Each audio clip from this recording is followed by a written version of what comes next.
Salam sejahtera. Akhirnya Ketua Pengarah SPRM dedah Menteri YB politik rasuah. Ini punca mereka melakukan rasuah.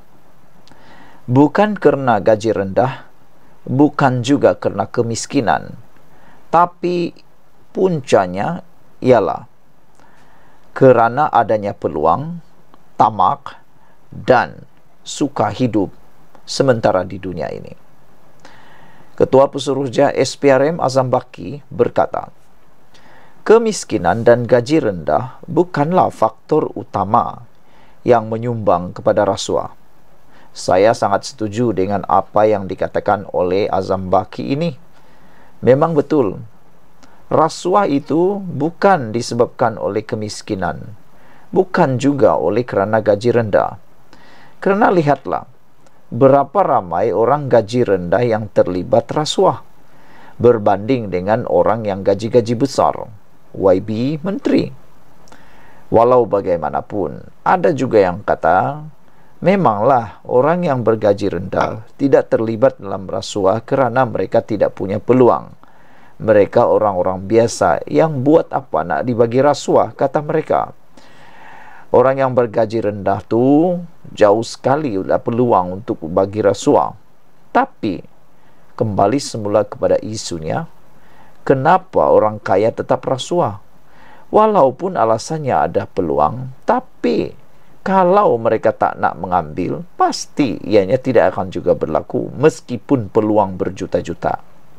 Maknanya, ketidakpuasan hati, sikap tidak mau bersyukur, sikap yang tak pandai cukup-cukup.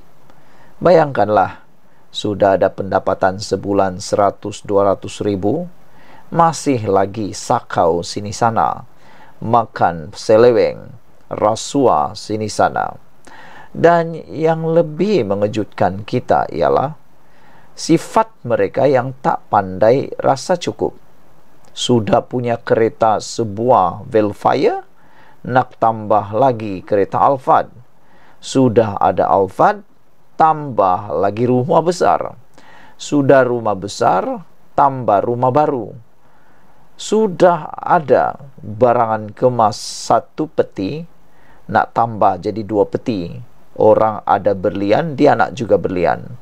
Yang lebih lucu, ada juga YB yang mungkin mempunyai koleksi kereta mewah dan sebagainya. Ada juga YB yang berpoligami. Tak apalah, menurut Azam Baki, dia berkata SPRM kebanyakannya membuat siasatan melibatkan agensi penguatkuasaan dan ahli politik. Inilah yang melucukan. Nak salahkan orang yang bergaji rendah, tiada yang disiasat, jarang sekali. Tapi sekarang ini anggota penguatkuasa dan ahli politik pula yang terlibat. Bukan kerana gaji rendah, kerana mereka gaji-gajinya tinggi. Tapi itulah kerana gaya hidup yang tak pernah rasa cukup. Dan paling teruk sekali ialah mereka lupa agama dan mereka lupa dunia ini sementara, alfa dengan kehidupan yang mewah. Tapi bila sudah kedapatan, meranalah seumur hidup. Kata Azam Baki lagi, yang saya setuju apabila Azam Baki kata, punca utama mereka mengambil rasuah, terlibat dalam rasuah adalah kerana sikap tamak dan peluang. Ahli politik sebagai contoh, adakah mereka miskin? Tidak, ahli politik hampir kesemuanya kaya. Tapi kenapa masih terlibat dalam rasuah? Bagaimana dengan menteri, ketua setiausaha kementerian, dan timbalan ketua setiausaha? Kata Azam Baki lagi, jika saya bercakap mengenai rasuah dalam sektor swasta, saya boleh katakan pegawai bank, adakah mereka miskin? Soalnya seperti dipetik wawancara NST. Azam Baki menegaskan bahawa rasuah berlaku kerana ketamakan, peluang dan isu takbir urus.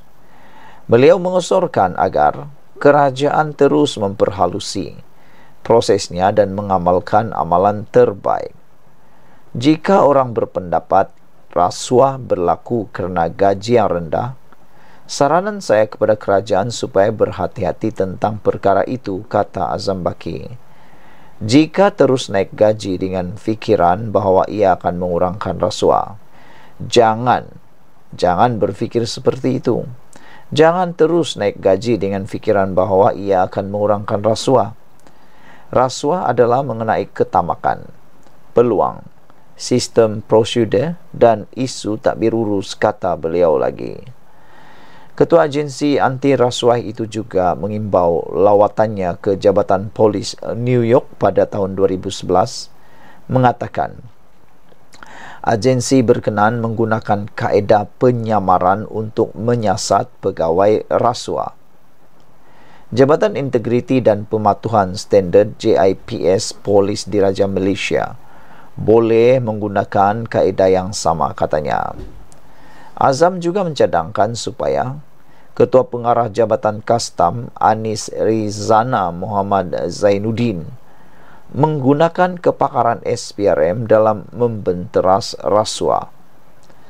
Kami mempunyai banyak projek penyamaran yang boleh kami kongsi dengan mereka dan menunjukkan bagaimana dia boleh menggunakan mekanisme dan pendekatan ini dalam mengesan pegawai penguatkuasa undang-undang yang rasuah. Terdapat banyak cara, tetapi saya mesti mengatakan bahawa ramai ketua jabatan tidak begitu proaktif dan sangat konvensional dalam pendekatan mereka, katanya mengulas isu kes kontena terbang. Pada 13 Jun, SPRM menahan 17 individu termasuk 11 pegawai kastam dalam ops transit. Kesemua mereka yang ditahan disyaki bersubahat dengan sindiket penyeludupan import di Pelabuhan Klang yang telah mengakibatkan kerugian cukai dianggarkan kira-kira 3.5 bilion kepada negara. Sumber SPRM berkata, siasatan setakat ini berjaya merampas wang tunai sebanyak 4.4 juta ringgit Malaysia. Ini dipercayai hasil suapan rasuah pegawai kastam yang terbabit. Saudara-saudara sekalian, betullah kata Azam Baki ini. Gaji rendah, kemiskinan bukan puncak rasuah. Sekian dulu untuk kali ini. Jangan lupa tinggalkan komen Anda. Jumpa lagi. Bye-bye.